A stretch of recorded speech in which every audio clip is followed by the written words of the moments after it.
तो चलो भैया, आज हम लोग पेपर 3 का यूनिट 1 फिज़िक्स को पढ़ेंगे। इसमें मैंने देखा कि इसमें मैंने क्या किया है कि 11th-12th की जो फिज़िक्स केमिस्ट्री फिज़िक्स की बुक है, मतलब 11th-12th की सिवलाल और युगबोध की बुक है, इसकी कटिंग लेके रखी है। अभी तक जो 2020 और 2021 में जो मेंस हुआ है, इससे बाहर कोई क्वेश्चन नहीं गया है, चाहे वो न्यूमेरिकल हो, चाहे वो एंट्रोपी हो, चाहे वो बीएससी पीआर हो, एक भी क्वेश्चन इन बुक से बाहर नहीं गया है। तो हम लोग क्या करेंगे कि इसको ही पढ़ेंगे पहले। इससे हम क्या करेंगे, इनसे कंप्लीट करके पूरे टॉपिक 11th-12th से कंप्लीट करके आगे बढ़ेंगे। और एक शॉर्ट नोट्स आप बनाते जाना, क्योंकि मैंने कटिंग लगाई है, क्योंकि मेरे पास चीज़ें अभी टेक्नोलॉजी उपलब्ध नहीं है, जैसे पेन टैब वगैरह, इसलिए मैं इसको नॉर्मल स्लाइड में पढ़ा रहा हूँ। ठीक है, तो चलिए स्टार्ट करते हैं। आज हम लोगों ने फिज़िक्स का कार्य टॉपिक लिया है। कार्य मतलब वर्क। तो वर्क होता क्या है, चलिए इसको समझते हैं पहले। देखिए, जैसे मान लीजिए ये एक वस्तु है, ठीक है, ये एक वस्तु है। इसमें हमने क्या किया कि इस तरफ से एक फोर्स लगाया, इसको मान लो धक्का दिया। जब इसको धक्का दिया तो ये वस्तु क्या होती है कि ये ए पॉइंट से बी पॉइंट की तरफ ये चली जाती है यहाँ।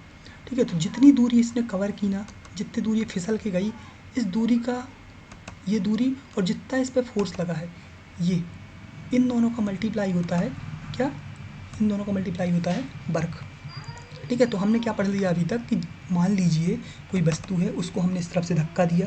कहाँ से धक्का दिया, इस तरफ से धक्का दिया। ये वस्तु फिसल के कहाँ आ गई, ये बी पॉइंट पे फिसल के आ गई। इन दोनों ने मतलब इन दोनों के बीच में जितनी इसमें दूरी है ना, इस दूरी का मल्टीप्लाई मतलब जितना इनमें विस्थापन हुआ और जितना इसमें फोर्स लगा, ये क्या हो जाता है, कार्य हो जाता है। तो देख लीजिए, इसकी परिभाषा देख रहे हैं तो किसी अचर बल द्वारा किया गया कार्य बल तथा बल की दिशा में उत्पन्न हुए विस्थापन के गुणनफल के बराबर होता है। तो जैसे अपन ने पढ़ा कि वस्तु को धक्का दिया, वस्तु फिसल के दूसरी जगह चली गई, जितनी दूरी उन्होंने तय की मतलब वो हो गया विस्थापन, और जितना बल लगा उसका मल्टीप्लाई क्या होता है, वर्क होता है। तो यहाँ पे आपको यही फॉर्मूला देखने को मिलेगा।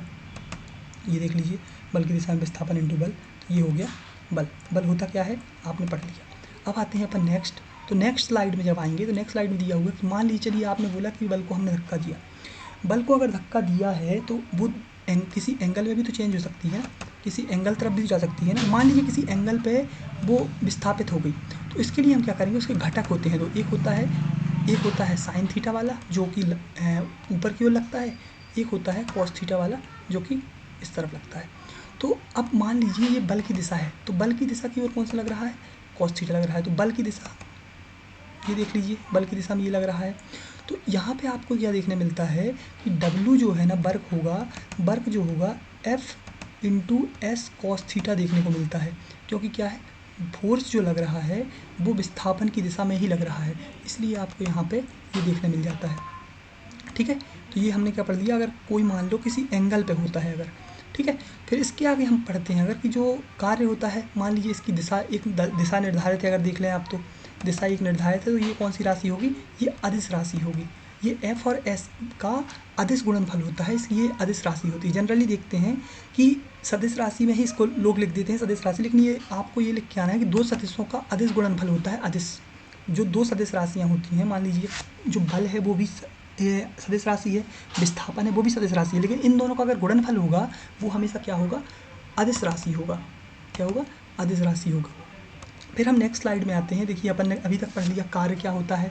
अगर कार्य मान लीजिए किसी कोण में विस्थापन होता है, तो उसके लिए भी हमने फॉर्मूला पढ़ लिया एफ एस कॉस थीटा। अब आगे बढ़ते हैं, नेक्स्ट स्लाइड क्या बोलती है, मान लीजिए कुछ स्थितियाँ हैं।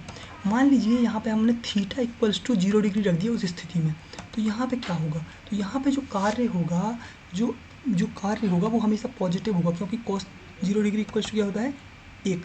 तो यहाँ पे कार्य हमेशा क्या होगा, अधिकतम, मतलब पॉजिटिव होगा, एफ एस होगा। ठीक है, जब पॉजिटिव होगा मतलब जो कार्य, जो बल लगेगा वो हमेशा विस्थापन की दिशा में ही लगेगा। ठीक है, या फिर जो विस्थापन होगा वो हमेशा बल की दिशा में होगा। ठीक है, ये हमने इसमें पढ़ लिया। दूसरी स्थिति होती है, अगर मान लीजिए 90 डिग्री अपन ने रख दिया, थीटा इक्वल्स टू 90 डिग्री फॉर्मूले में रख दिया, तो यहाँ पे क्या हो जाता है, 90 डिग्री मतलब जीरो, मतलब यहाँ पे अपने को देखने को मिलता है जो वर्क होता है वो जीरो होता है। क्या होता है, वर्क जीरो होता है, जिसके कारण जो विस्थापन होता है वो बल की दिशा के लंबवत हो जाता है। समझ रहे हो, जीरो के कारण वो जो विस्थापन होता है वो बल की दिशा के लंबवत हो जाता है। तीसरी स्थिति जो बनती है, जब विस्थापन ही शून्य हो जाए, मान लीजिए ऐसे ही शून्य हो जाए, तो यहाँ पे आपको पता होना चाहिए कि जब ऐसे ही शून्य हो जाएगा तो कार्य भी क्या होगा, शून्य ही होगा। ठीक है, क्या होगा, शून्य ही होगा। अब आते हैं हम चौथी स्थिति में। मान लीजिए जो विस्थापन है, वो बल की दिशा के विपरीत हो जाए, या थीटा इक्वल्स टू 180 डिग्री हो जाए, मतलब 180 डिग्री हो जाएगा तो यहाँ पे जो वैल्यू होगी वो -1 होगी, मतलब जो कार्य होगा वो हमेशा निगेटिव होगा। जब निगेटिव होगा तो निगेटिव क्यों होगा, जब फोर्स जो होगा वो विस्थापन की दिशा के अपोजिट लग रहा होगा। तो इन 3 स्थितियों से हमें क्या पता चल गया कि जो विस्थापन होता है, जो कार्य होता है, वो धनात्मक भी हो सकता है, वो ऋणात्मक भी हो सकता है और शून्य भी हो सकता है। ये तीनों चीज़ें हमें इससे पता चल। अब हम नेक्स्ट स्लाइड में आएंगे, नेक्स्ट टॉपिक में आएंगे। इसके नेक्स्ट टॉपिक में हमको देखने मिलते हैं कि जो कार्य के प्रकार देखने को मिलते हैं। तो कार्य का पहला प्रकार धनात्मक कार्य मिलता है, जहाँ पे हमने पढ़ा था कि अगर थीटा एक न्यून कोण हो, मतलब आपको यहाँ देखने मिलता है कि अगर मान लीजिए थीटा 0 डिग्री से 90 डिग्री के अंदर हो तो यहाँ पे कार्य जो होगा हमेशा धनात्मक देखने को मिलेगा, और जो बल लगेगा वो हमेशा विस्थापन की दिशा में ही लगेगा, मतलब जो वर्क होगा वो अधिकतम होगा। जैसे हमने यहाँ पे एग्जाम्पल पढ़ लें, एग्जाम्पल में यहाँ देखने को मिलता है जो पत्थर है, पत्थर को हम ऊपर की ओर फेंकते हैं तो क्या होता है कि नीचे की तरफ से एक बल लगता है, नीचे की तरफ से एक बल लगता है जो ऊपर की ओर उसको उठाता है।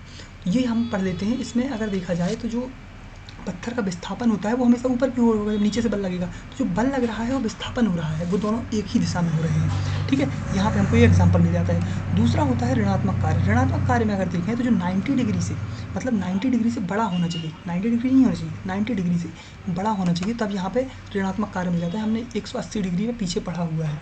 ठीक है, तो अगर 180 डिग्री रख देते हैं तो यहाँ पे कार्य हो जाता है ऋणात्मक, मतलब जो बल लगता है वो विस्थापन की दिशा के विपरीत दिशा में लगता है। यहाँ पे हम पत्थर को ऊपर के उठाने पर गुरुत्वीय बल का एग्जाम्पल ले सकते हैं, क्योंकि गुरुत्वीय बल नीचे की ओर लगता है। ठीक है, विस्थापन ऊपर की ओर होता है और गुरुत्वीय बल नीचे की ओर लगता है। तीसरा टॉपिक होता है शून्य कार्य। शून्य कार्य क्या होता है, जब हम थीटा इक्वल्स टू 90 डिग्री रखते हैं तो यहाँ पे विस्थापन जो होता है वो हमेशा लंबवत होता है, बल्कि विस्थापन शून्य हो जाता है और कार्य भी शून्य हो जाता है। इसका एग्जाम्पल हम देखते हैं कि हम दीवार पर धक्का लगाते हैं, यहाँ पे कार्य तो होता रहता है, कार्य शून्य होता है, लेकिन विस्थापन भी नहीं होता है। यहाँ पे दीवार पर धक्का लगाने पर क्या पीछे हट जाती है, वो नहीं हटती है। तो इसका ये एग्जाम्पल हो जाता है। ठीक है, फिर इसके आगे हम नेक्स्ट स्लाइड में आए तो नेक्स्ट स्लाइड में बोला गया है कि कार्य का मात्रक और विमी सूत्र के बारे में बताया गया है। कार्य का मात्रक और विमी सूत्र के बारे में बताया गया है। तो कार्य का मात्रक क्या होगा, एक चीज़ बताओ, हमने एफ इंटू एस पढ़ा है, ये होता है क्या, वर्क होता है। एफ इंटू एस ये वर्क होता है, मान लीजिए ये वर्क होता है। तो जो अपन ने बल का मात्रक पढ़ा होगा वो होता है न्यूटन। क्या होता है, न्यूटन होता है। और जो विस्थापन का मात्रक होता है वो होता है मीटर। ठीक है, तो न्यूटन मीटर इसका मात्रक हो जाएगा, जिसको हम बोलते हैं जूल। क्या बोलते हैं, जूल बोलते हैं हम। क्या बोलते हैं, जूल। ठीक है, जूल बोलते हैं। ठीक, इसके अलावा हम आगे आए तो जो इसका मात्रक क्या हो गया, जूल हो गया। इसके अलावा हम इसका जो CGS पद्धति में मात्रक पढ़ते हैं, ये पढ़ते हैं हम अर्ग। अर्ग क्या होता है, डाइन इंटू सेंटीमीटर ही अर्ग होता है। डाइन इंटू सेंटीमीटर लिख देंगे तो ये अर्ग हो जाएगा। ठीक है, अब आते हैं हम यहाँ पे, अगर हम जूल और अर्ग में संबंध, यहाँ पे क्वेश्चन पूछ सकता है हमसे 3 नंबर में, जूल और अर्ग में संबंध बताएं। तो 1 जूल इक्वल्स टू 10⁻7 अर्ग होता है, ये हमें याद रखना है। ठीक है, इसी तरह हम कार्य का विमी सूत्र निकाल लेंगे। तो कार्य का विमी सूत्र F इंटू एस, तो F का जो विमी सूत्र होता है वो F को, अगर F का विमी सूत्र निकालना है तो F इक्वल्स टू ma से हम इसका विमी सूत्र निकाल सकते हैं। ठीक है, यहाँ से F इक्वल्स टू ma से, क्योंकि m जो द्रव्यमान है इसका m होगा और एक्सेलरेशन का क्या होता है, मीटर पर सेकेंड स्क्वायर, तो LT-2, तो MLT-2 यहाँ पे आपको बल का मात्रक मिल जाएगा, और L होता है विस्थापन का विमी सूत्र, यहाँ पे हो जाएगा विमी सूत्र ML2T-2। ठीक है, इसके आगे हम देखें तो आगे यहाँ पे ऊर्जा बताया हुआ है, तो हम इसके आगे नेक्स्ट क्लास में करेंगे। मैं सिर्फ इस क्लास में एक ट्राई कर रहा था कि अगर होता है मेरे से तो मैं आगे इसमें पढ़ाऊँगा, नहीं होता है तो मैं इसको छोड़ दूँगा। तो मेरे से अगर आप लोग बताएं कि सही लग रहा है या नहीं लग रहा है, तो मैं इसको आगे बढ़ाऊँ इस सीरीज़ को। और ये पक्का है कि पूरा पेपर 3 जिसमें फिजिक्स और केमिस्ट्री है, एक भी क्वेश्चन बाहर नहीं जाएगा। ठीक है, तो धन्यवाद दोस्तों।